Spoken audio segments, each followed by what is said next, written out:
here with William Miller. William, thank you for being here. I'm so happy that you've agreed to come share your story. I'm glad you had me, man. And you might be one of my perkiest, most enthusiastic and happy patients. So it's quite a joy to work with you.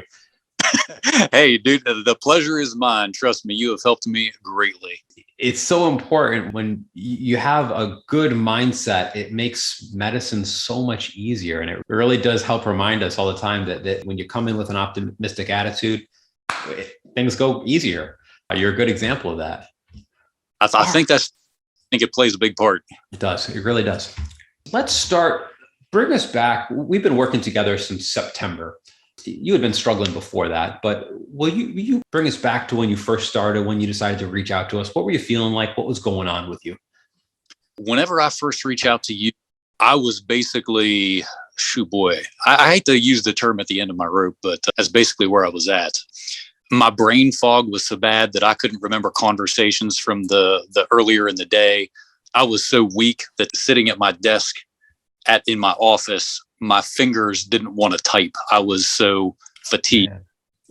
And this is coming from 2 years prior. This had been going on for 2 years whenever I'd reached out to you, a little bit over 2 years right. Prior to working out 2 hours a day, 6 days a week. I was going at it hard, and I worked construction, but it definitely sidetracked things, and I had heart palpitations. I basically was planning for what my kids were going to do whenever I finally yeah. And you're 41. No 41 really year old person deserves to think like that. And so it was obvious we needed to get to work. And there were a couple of pieces in your history early on that made me really say, ooh, I wonder if that's what's going on. One is that symptoms really began when you were living in a moldy home. And then number two, right, your work environment. Maybe share with where you were working. I think there was a paper mill. Yes, I was a dirty pipe fitter working in a paper mill. And I was perfectly healthy. Didn't think there was anything wrong, eating good, working out. But whenever I would work in this certain part of the paper mill, I would come home with a fever, and I would have an unexplained fever for days, and it would get up to 103. And I would run to the doctors and be like, "Oh, what's up?" And they'd be like, they couldn't find anything. Yeah. But then usually in 2 or 3 days, it would go away. I'd be back to work. Didn't think any more of it until the next time it happened. Finally, I took a job at a different location, and lo and behold, the fevers stopped once I was not exposed to that environment as much. And this is just such a key point, is that when people are being made sick by their environment, it's usually very clear, right? We may not know exactly the chemical or the pathogen or the mold that was getting you in that environment, but you were sick when you were there. You felt better when you were away. And this is just something that doctors have to be on the lookout for. And patients, you need to start really thinking about, are your symptoms present in one place or the other? It's a really big diagnostic clue to that there might be an environmental problem. And so you're an athletic man, and you were really training hard, and you eventually really lost your ability to really train. And then, if I remember correctly, you ended up having your gallbladder out, and that's when things really, right? Do I have that correct? Yeah, I crashed during a workout, actually. And after a while, a doctor found that my gallbladder was low functioning. It was like at 32%. So he was like, that thing's got to come out. Yeah. And we went and got it out. And for 2 weeks, I did not move off of the couch. I was so dizzy and nauseous. And I thought, wow, what did these guys do to me? But I went back numerous times to the ER. They CAT scanned me and all that. The surgery appeared to be successful, so they could never find any cause.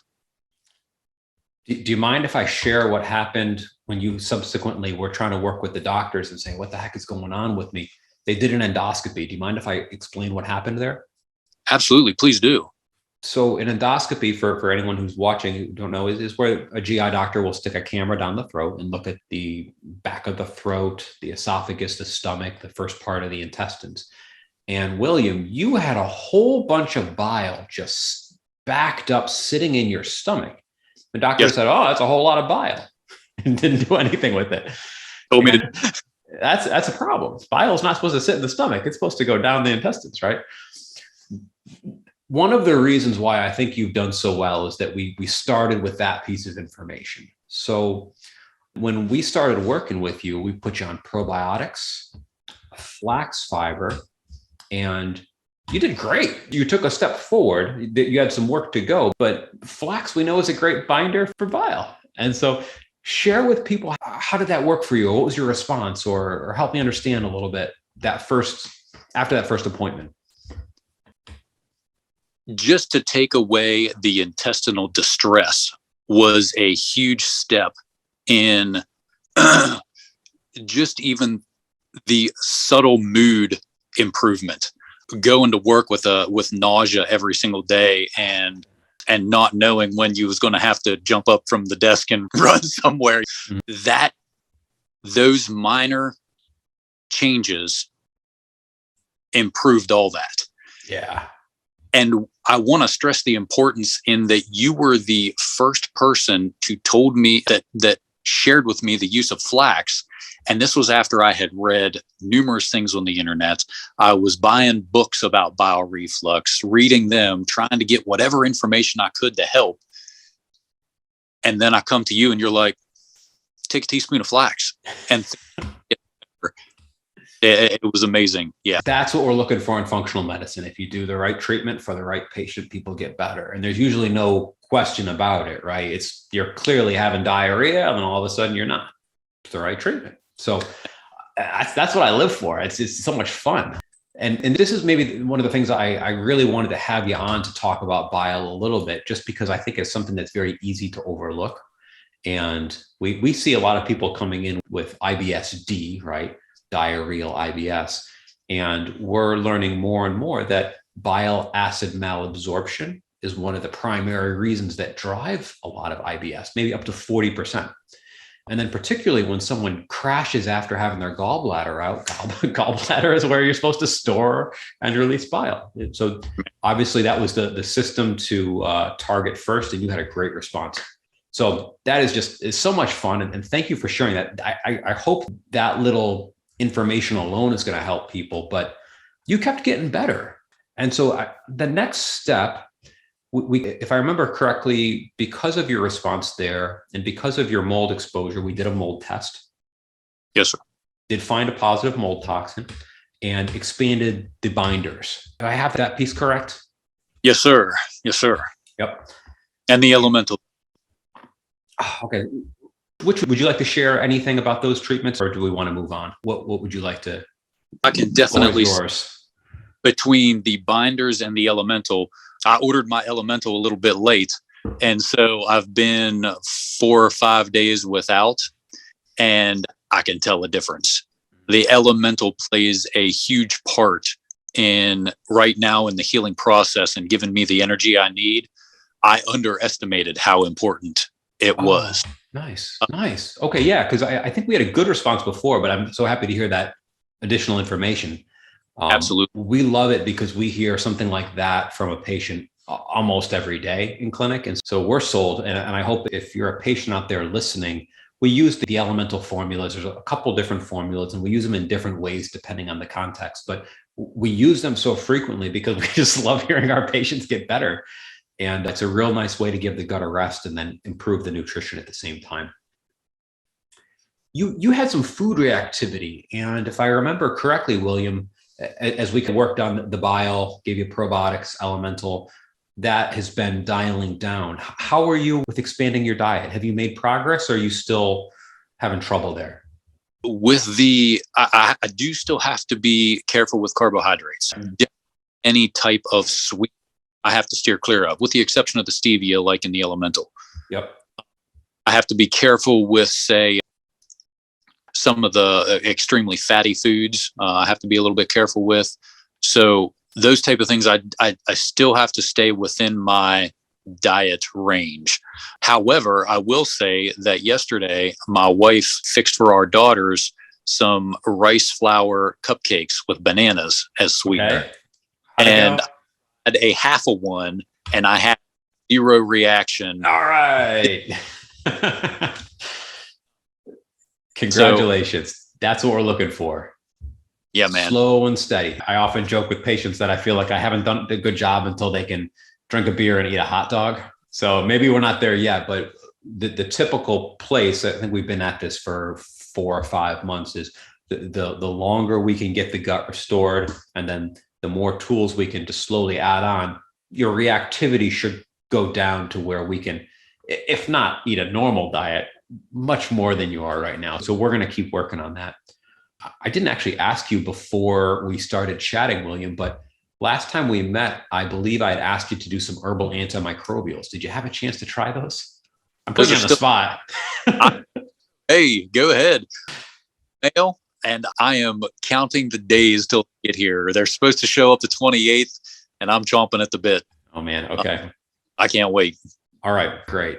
I love this, and I'm so happy, particularly to be able to share your case, specifically mentioning the bile, because I think that's just an overlooked issue for a lot of patients with symptoms similar to yours. And what really stuck out from me when I was reviewing your case and when I asked you to have this conversation with me, what was seeing a lot of the other symptoms recede along with the GI, and in particular the mood and the energy stuck out to me as improvements.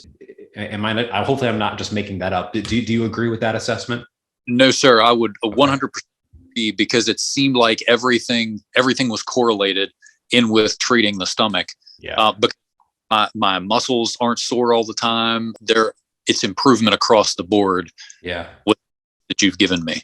Yes. And you're back to working out. I believe weight is going up. The activity level's going up. I ain't back to lifting yet, but I stairs before, like stairs were terrifying to me. And that's from riding 80 miles on my bike a day. But stairs were like terrifying to me. And now I run up the stairs, not a problem. No heart pounding at the top of them, nothing. So that in itself, coming from where I've come from, is huge. It's monumental. I love that. It's so much fun. That is fantastic. Man. Is there anything you'd like to share with someone who might be really just feeling awful and sick? Anything you would have shared with yourself? I would have to say, I think positivity plays a big part. You had me wearing the limbic loop. I think that did play a part, because you have to fight the tendency to slip in. Your brain becomes lazy with the brain fog and everything, and you slip almost into a depression because of the sickness. And you have to fight it. You have to mentally fight that. And even if things are looking down, you have to fight it. It's funny. There's an old samurai maxim that says that you can only train to fight yourself. You can only train to fight like your own, which I think fits very well with this stuff. Yeah. We can sometimes be our own worst enemy, particularly when we're feeling bad. I know that I've been in a place where it's very easy to latch onto those negative thoughts and let them drive. And sometimes it takes a lot of work to recognize that and then not accept it. And that's where the DNRS training or the Gupta program, I think you were doing DNRS. I did the Gupta myself. That really does play a key role in letting us stabilize our foundation so that we can use the treatments that help us. So you put in a ton of work to get here, and I'm really just proud of you. And this is just fantastic to see. Hey, I wouldn't be here without you, Dr. Joe. I really appreciate it. Give each other a high five here, and I'm sure I'll see you soon. Sounds good, Dr. Joe. All right. Thanks for coming on, William. All right, man. All right.